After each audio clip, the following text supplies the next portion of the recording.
Welcome back to Nick Lenz's Comic Corner Classic Known Classics. This is episode number 1100 Double Shot. Yep. Wow, 1100 double shots. It was only like last year, around this time last year, I hit my 1100th episode. Yeah, well, actually, I think it was like really shit. I think it was. For this one, I'm discussing the last trade of this particular Rayo's run for this series, and the second volume for another series. First, going to DC Comic. This is the end of Gerard Way's run for the Doom Patrol. This is Doom Patrol: Weight of the Worlds. Yeah, 7-issue miniseries that continues from Doom Patrol Volume 6. Now, I did take a head count of how many issues before I started this. Counting this volume and the previous 6 volumes of the series, overall, this series has had 204 issues. And this is a series that started back in the 60s. Yep. This one has got about several different things going on with it, like Robot Man becomes becoming human. He also reunites with Crazy Jane, which that was cool. And not a heck of a lot else. There's a few other minor things going on. Heck, the character kind of started the series out. She doesn't do a lot of anything. Yeah. The redhead, yeah, she doesn't do a lot of anything. Not even Flex Metallo, who is mostly a lot of it just Robot Man stuff. And then she focuses on a character named Clark, who's kind of like a fourth wall breaker, who apparently is a big Doom Patrol fan, who apparently has like all the issues of Doom Patrol. Heck, he even had an issue from Doom Patrol Volume 3. Yeah, it was a cover where you had just Robot on the cover. Yeah, the thing with that volume was that Robot Man was not the actual Robot Man. Yeah, it turns out the actual Robot Man was missing, and that was his hallucination caused by Crazy Jane, who shows up in here, and she reunites with Robot Man, which was awesome. I gotta say, great mini series, and kind of a nice way to wrap up Gerard Way's run for the book. Now, I do have pretty much the entirety of Gerard Way's run. Besides this book, we have these two trades here, which collect the entire sixth volume for Doom Patrol, which is only 12 issues, by the way. And you also got to mention this, Milk Wars, which they have 2 one-shots. If you count the one-shots, Milk Wars, that's 206 issues. Yeah, these 4 trades have the entirety of the Gerard Way run for the Doom Patrol. I gotta say, pretty fun. Yes, I thoroughly enjoyed reading this. Yeah, even read this when it was coming out. Though, funny little fact when it comes to this book. This book did have a slight delay over the course during the end of his run. Now, I thought initially when this book was coming out, because it was a relaunch of Doom Patrol like everything else, the problem was, like everything else when we relaunched like after Milk Wars, didn't last very long. Nope. Excuse me.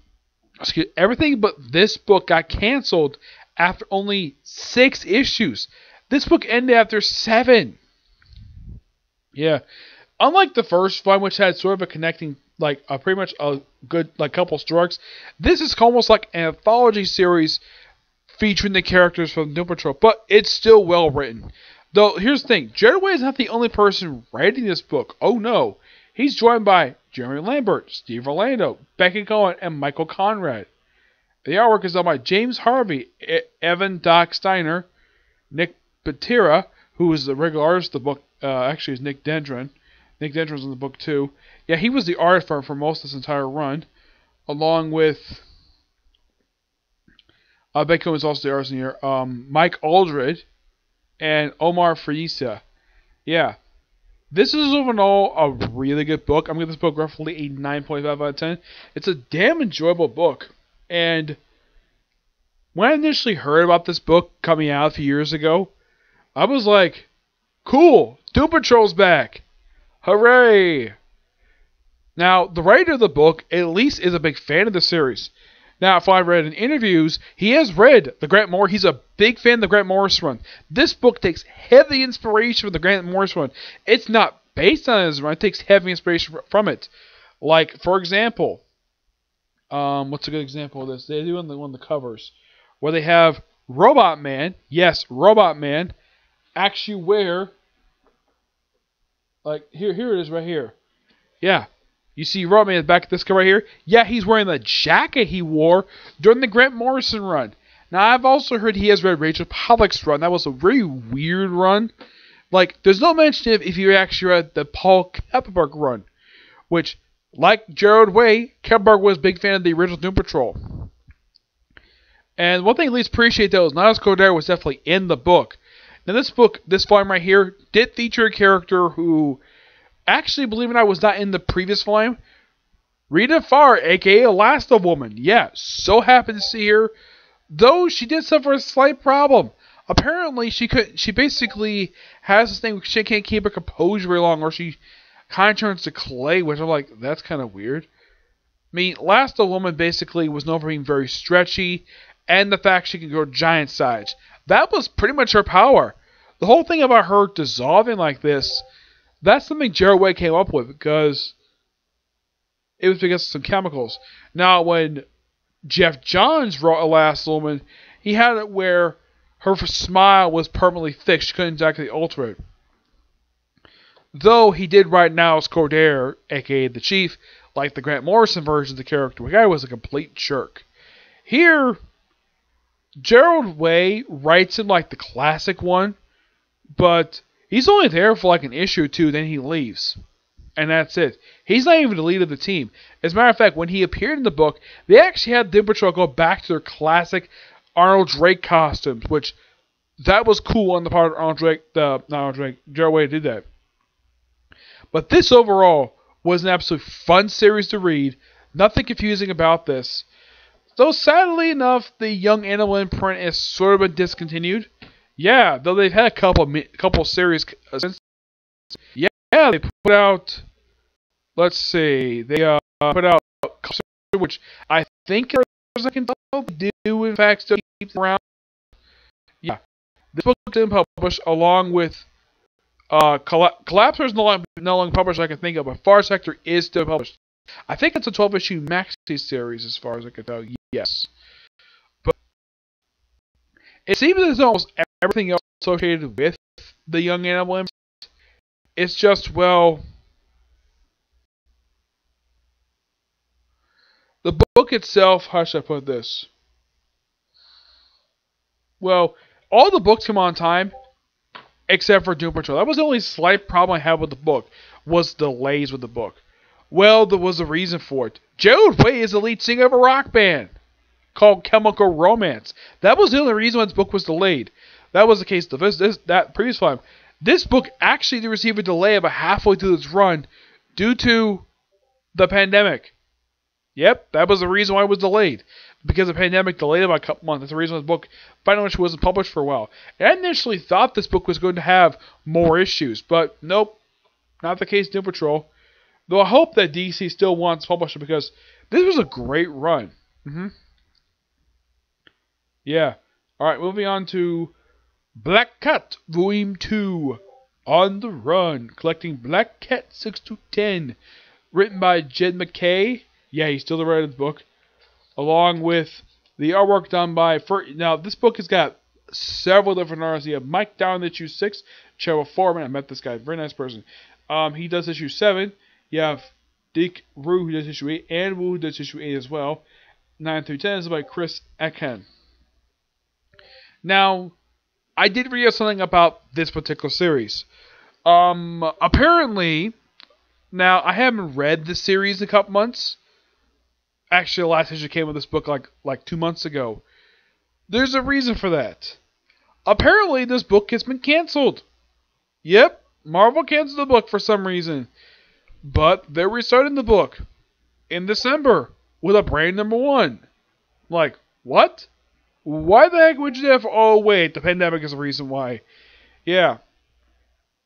Now, there's a few loose threads going on, like apparently, like, Black Cat's is trying to find her mentor, the Black Fox. Yeah, and she talks to her mother about this, that, oh, Black Fox basically influenced her to become a criminal. She's like, no, she actually made it when she was in prison. Which, that doesn't make much sense, dude. So, now, in the Marvel Universe, some of the prisons are actually mixed prisons. You know, we have male and female prisoners. In real life, that cannot happen at all. Because normally you have male prisons and female prisons. In the Marvel Universe, same prison. Yeah, this book overall is really fun. They even mentioned the fact she was a crime boss. Yes, they brought that up in here. They even have a two-part in here where she teams up with Wolverine. Though apparently the writer forgot the fact she has teamed with before in the Claws miniseries.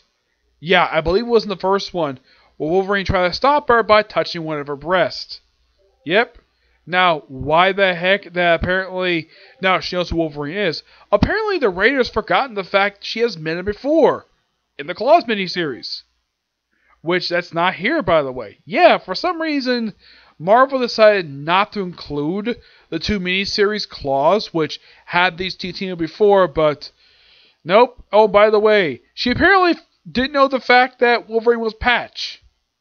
I'm like, that's been public knowledge for years. Why the heck would she not know that? Heck, the X-Men know Wolverine was Patch. Spider-Man knew he was frickin' Patch. Heck, there's even one issue she teams up with the frickin' Beetle. Now, this is not the original Beetle. Oh no, he's Mach 10. This is Janice, aka the daughter of Tombstone. Yep. Teams with her for a couple issues. Heck, there's even joke about her being a villain. She's like, no, I'm not a villain. Here's kind of the strange thing about Black Cat. She's been an antagonist for some Spider-Man stories, but she's never been defined as a villain. Yeah, she was a villain for Miles Morales. Peter? No, not really. But this is more fun stuff for the Black Cat to do. I give this book roughly a 9.5 out of 10. I kind of wish that, in the case of Black Cat, given the fact that she is technically Marvel's version of Catwoman, that she would have more chance of an ongoing series, but nope, it wasn't until just last year she finally got one. And here's the strange thing about her. She actually has had two miniseries prior to this. Yeah, she had miniseries published back in the 90s called Felicia Hardy Black Cat. And she had a miniseries, another one, that came out as part of Big Time. Yeah, it was part of the stuff that came out just after Grim Hunt. It was actually not Grim, it was after Origin Species. That miniseries took place during Grim Hunt. It was basically Amazing Spider-Man Presents Black Cat. That was her second miniseries.